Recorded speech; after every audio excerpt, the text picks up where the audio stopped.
Hey, what is going on, you guys? My name is Spideyco64, and welcome back, everybody, to once again to yet another NASCAR 164 scale diecast review. And here for today's 164 scale diecast review, we're going to be here today, folks, to have a look at and review here today at some brand new, some brand new NASCAR 164 scale 2025 Truck Series diecast. It has been so long since I've last done a Truck Series batch review. It's honestly, you know what? Not to toot my own horn here or anything like that, but you know the state of the Truck Series has been bad when I haven't really done a batch review when I haven't done a batch review in a while for the trucks. I've done a lot of Truck Series reviews. Like, I've reviewed what was once our yearly Kyle Busch Truck Series race win. God rest his soul, KFB. And of course, obviously, we reviewed a couple other race win trucks here and there. Like, we had to look at a Larson diecast. We also had to look at a Lane Riggs truck as well.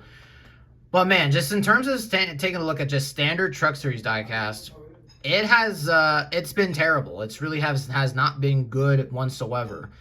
But luckily, though, somehow, some way, we were able to get 6 trucks in one review. 6 trucks here today. We're going to talk about all 6 of these trucks right here. I'm so excited to get into this one because finally we have another Truck Series batch review and not an O'Reilly batch review, which that's what we kind of do nowadays, which I'm not complaining because I do prefer the O'Reilly series over the trucks and all that such. But with that being said in mind, let's just kind of go ahead and get into this review. Now, I do want to go ahead and just say that the way that these diecast reviews work is that I basically essentially have a look at, of course, obviously, at these diecasts that really normally would not get their own review. The reason is because, unfortunately, the truck and the O'Reilly series reviews that are not race win reviews, they don't do all that well. I am going to try to do some more solo truck reviews because we do have, there's a Tony Stewart truck coming out and a Jimmy Johnson truck coming out, and I think those will do well in the viewing department because those are Cup guys, so our former Cup guys. But let's kind of go off ahead here and let's just start things off here with wow, talk about a random one right here, and that is Tony Breidender's number 5 Sunoco Octane 94 truck that she ran in the 2025 Truck Series season. Wow, look at this diecast right here. What a beautiful looking Sunoco diecast we have right here. The blue just looks so damn nice with the yellow going across and the red. My gosh, this is honestly, this has got to be one of the best trucks of this whole entire set. I just got to say this straight up right here. We have a 5 truck right here, which is something we normally don't get. I think we're going to probably get some Heim race wins here, but we'll see how well they'll do. But yeah, Tony Breidender. Very unremarkable season she had in the 2025 Truck Series season. It was so bad that you literally, Corey Heim showed how bad she was when he won this truck and beating up Ross Chastain at that Darlington race here a couple months back. But once again, this is kind of one of those random trucks that when you kind of look at this one, you're going to be like saying to yourself, wait, they made this truck?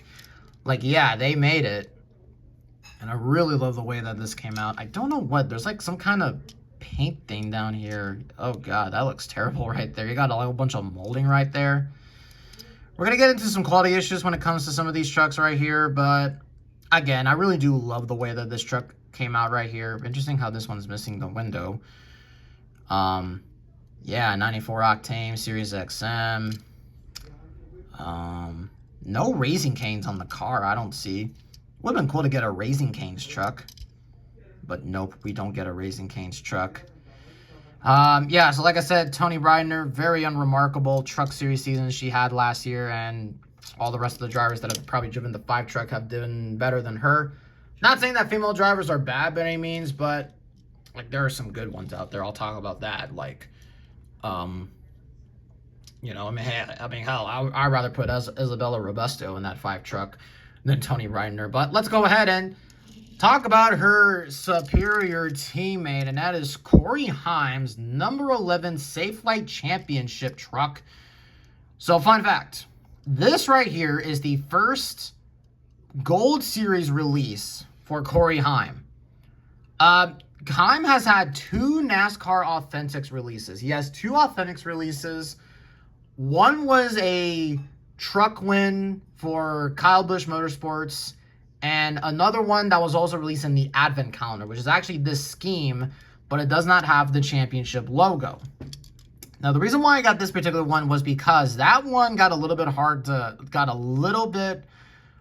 to get. It did get rare, very much so, very rapidly too, and I just couldn't find that one anymore. And well, thank goodness this one got made, and this was when they changed the MOQ, because finally now we get ourselves a Haim truck, and we are getting 2 of his race wins, and those ones are going to come out in about a month, in July, if I'm not mistaken. In 2 months, I should say. 2 months and like 3 weeks, or I don't know. But yeah, the Safe Light truck right here, I honestly really love the way the Safe Light trucks came out. This red and white truck right here looks really, really cool. Kind of has like that Bill Elliott, Budweiser kind of feel to it. And I guess it makes sense because, I mean, hey, if you're going to drive in the 11, it has to be red and white right here. Of course, obviously, Corey Haim, he basically essentially is just running part-time this year, from driving the 67 car in the Cup Series to driving this one. And he will be full-time in the Cup Series next year. So we're going to be seeing more Corey Haim here in the future. And I'm glad we finally got a diecast from him. Now, the biggest complaint I do have with this car is, first and foremost, don't like that championship logo on the roof. I do not like that at all. Even it has a bit of a paint bubble. I don't even think you can see that. I don't like that one bit.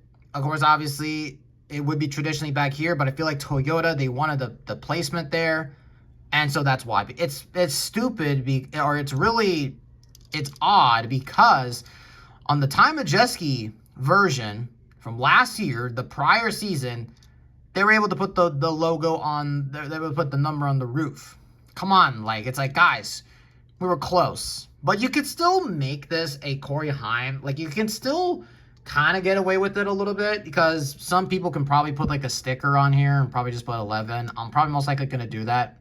Oh, by the way, look at all those race win stickers that he had. 12 Truck Series wins in a single season, beating Greg Biffle for that record. Rest in peace, Greg Biffle. Man, we lost 2 greats in the Truck Series in like only a matter of 6 months. Wow. But looking at the rest of this truck, though, yeah, I really love the way that the Safe Light scheme came out. I'm pretty sure Caden Honeycutt, they're gonna release the Caden Honeycutt version of this one too.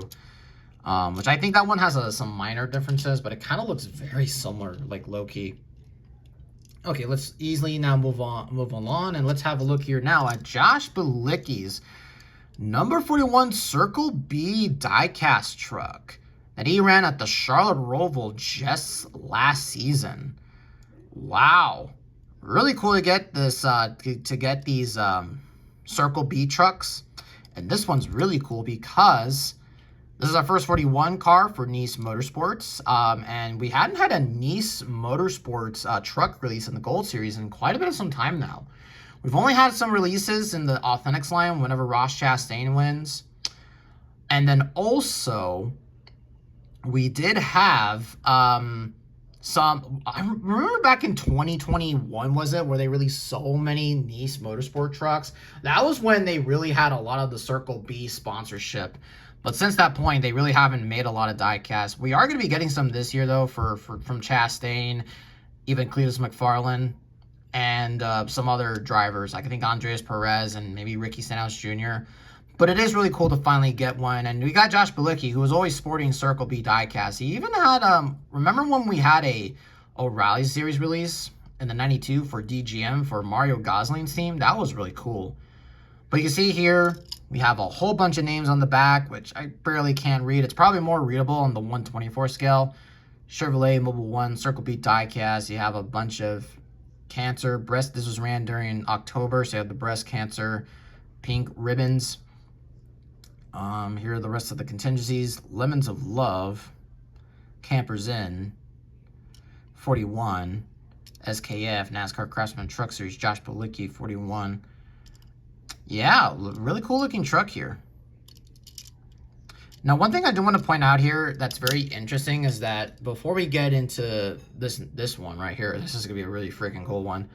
So I want to kind of go ahead here and kind of give you all a look here at the boxes that these cars released in. So here is what the Tony Bryner box was released.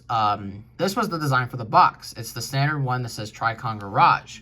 The Corey Heim one has this special box right here, which I actually do like. They gave it to the championship cars because, hey, it's the champion. Josh Bilicki has this one, which actually has his name on it. I assume that's because, well, he probably maybe had some deal, maybe deal with Lionel, and Lionel, of course, obviously is affiliated with Circle B. But the last two cars here in the Gold Series have this bland Lionel box. Yeah, bland Lionel box for, we'll get to here, yeah. So, kind of interesting how that goes. So, we're going to go ahead and kind of just put those all to the side here. But I just wanted to show you that how, like, for some reason, they gave these guys the special box treatment, but for some of these guys, they didn't. We'll kind of go ahead and I'll give my reasons or theories as to why that is. Let's go ahead and have a look at this next one. This was the one that I was really, really excited for, and that is we have Casey Mears, number 69. Nice. Yes, Casey Mears, 69. The pit stop truck. Yeah, so we have right here an MBM Motorsports truck. Carl Long's team is got representation not only in the Cup car with Timmy Hill, with that Route 66 car. We had a couple of, like, you know, cars in the Gold Series, but Carl Long now has a 1/64 scale of his team right here. This is a super awesome looking truck right here. Like, low-key, this might be one of my favorite ones. And hey, a Casey Mears diecast in 2025. Wow, that's crazy. Or 2026, that is just crazy. So he ran this particular car at the Martinsville race just last fall for the trucks. And he got the pit stop right here, which I assume, yeah, this is a racing diecast and memorabilia shop. I don't know too much about them. But I've heard some not so good things about them. But then again, that's the Discord server and all that such. People are just going to spread BS.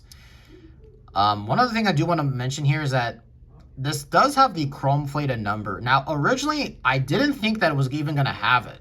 Like, I saw the diecast pictures. I'm like, oh, that doesn't have it right there. But it does. So that's really cool. I feel like an idiot now for saying that on the OBB Discord server. But, of course, obviously, you got the pit stop, www.pitstop.com. You got Pole Night.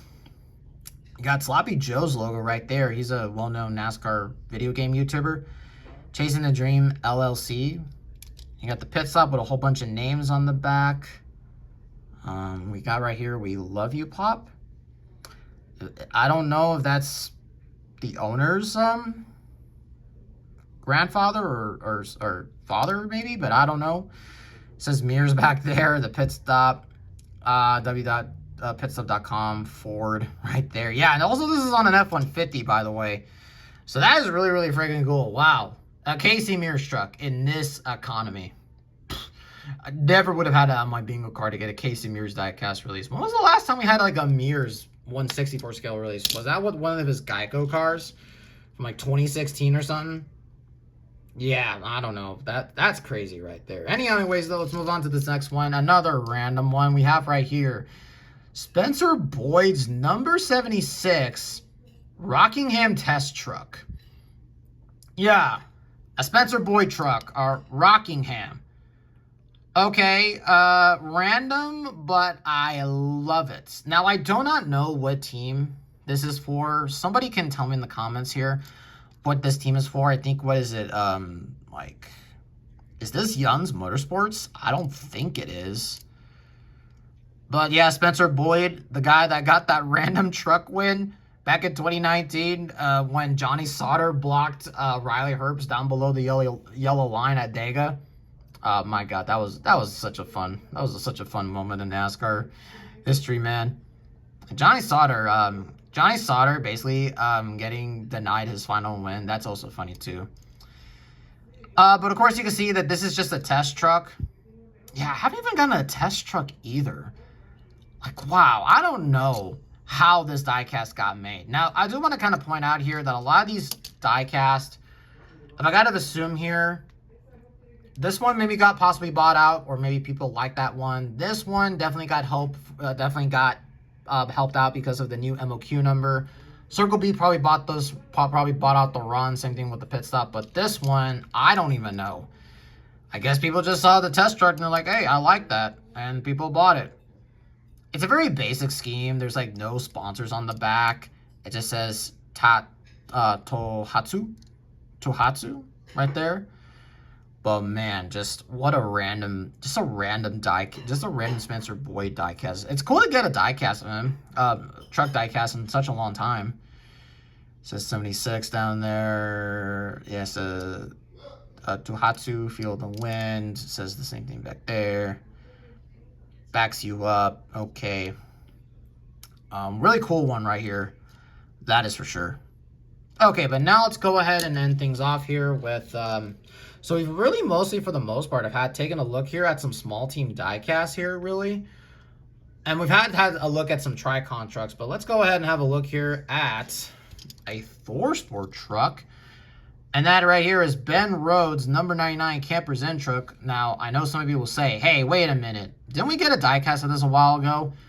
And you're right. We did get a diecast of it. This was, he did win Charlotte back in 2023. And yeah, and then he won the championship that year and they made the Kubota truck. I never got that one. Oh my gosh, that Phoenix race brings back so many not so good memories, but... This is from the NASCAR Authentics Advent Calendar, also, by the way, here, too. Really disappointing how they really only had 2 trucks. This and the Heim truck. Kind of disappointing here. And this was one of those trucks they had on the front box. I don't know. I mean, hey, look, I'm glad to get this one, but it's just, I don't know. It would have been very cool to get another diecast, I feel like, of another truck series. I don't know, another truck driver. Ben Rhodes, he's basically been, I mean, he's kind of like the new Matt Crafton for Thor Sport anyway. He's just always just there, not doing much. But he's not making drama by beating up teenagers or anything like that. Or, God forbid, dating younger women. Oh, Lord. But anyways, though, yeah, so the Camper's Inn truck, I gotta say, I do love the way that the Camper's Inn truck look. It just looked really cool. But the biggest problem here is look at that big-ass paint chip on the front. I still have yet to fix that. And, oh, by the way, the F-150 nose just looks so bad on this one. They really do need to change the Truck Series diecast because that just does not look right. But they won't because, well, I mean, hey, the new MOQ members, so they can kind of milk this body mold more often than not. So there you go. There you go, guys. But, yeah. It says forward back there, Tenda, farmpaint.com, Campers Inn, Tenda. Is he still sponsored by Carolina Nut? Carolina Nut. That sounds like something that Squirrel would say if you watch Cletus McFarland's videos and all that such. Campers Inn RV. Really nice looking truck that is, but again, I don't know. I would have rathered somebody else. But hey, Ben Rhodes truck in 2025. So there you go. Right there. And I think that's going to do it here for the video. I'm just going to remove this right here to the side just so I can use this for the thumbnail. But anyways, though, there you go, guys. That right there was a look at some 2025 Craftsman Truck Series diecast. Man, the trucks, like I said before, 2025 was not a good year for the Truck Series diecast. And this is really all that we got. Even 2024 was not even that great of a year either, but it still felt like we got a lot of 1/64 scales, though. And I was able to make 2 videos. But even still, that was when I didn't fully trust in the Truck Series reviews to have their... That was when I didn't trust in the Truck Series videos to, like, to stand on their own. Okay, that is something I will admit, is that I didn't really trust any of them because, yeah, there was like a Kyle Busch race win truck in there as well, and a Rasha Caruth truck race win in there that I didn't do. Maybe I should do a reviews of that maybe here soon and such. But talking though about this particular set right here, really cool set of Truck Series diecast right here. You got really cool lineup of trucks right here, from like your small team trucks to your big team trucks, and it's just very awesome to finally have our champion, our one of probably the greats, probably maybe the future greats of our sport, to finally get a Truck Series diecast, because he's been like, I think like, yeah, literally like 2-1. 23 didn't get one. 24 did not get one. 25 finally got one. Now, if I had to say which is probably my favorite of the bunch and what's my least favorite, I'm going to go ahead and say this one's probably my favorite of the bunch. This is my second favorite. Probably third favorite, or no, this is my third favorite. Fourth favorite, fifth favorite, and then that's probably my least favorite of the whole entire bunch. But yeah, so like I said, it does look like that 2026, though, is going to be a better year for the Craftsman Truck Series in terms of their 1/64 scale diecast release, because we are expected to get a lot of Ram trucks, except for Daniel Dye, because his got canceled because of the he said some stuff on that Whatnot live stream. We got like a Tony Stewart truck coming out. We got a whole bunch of other trucks here coming out. I'm excited to get into those trucks, man. I feel like 2026 is just going to be a great year for the trucks for the 1/64 scale, but we'll have to wait and see. So if any of you are wondering, our next O'Reilly batch review, I'm hoping it comes out here in about a month, but I don't know. I still have not found the Justin Allgaier Rudo Router car, but we still have some other diecasts coming out here, so I think we should be okay. But that is something I do want to mention, though, so there you go. But with that being said, though, guys, I think that's about all I have to say for this video. Thank you all so much for watching this one, and I will catch all of you in the next review. See you all later. Which, oh, by the way, I do have the Justin Allgaier Traveler Whiskey car coming up here very soon, so that should be a really fun one. So thank you all so much for watching, and catch you all next time.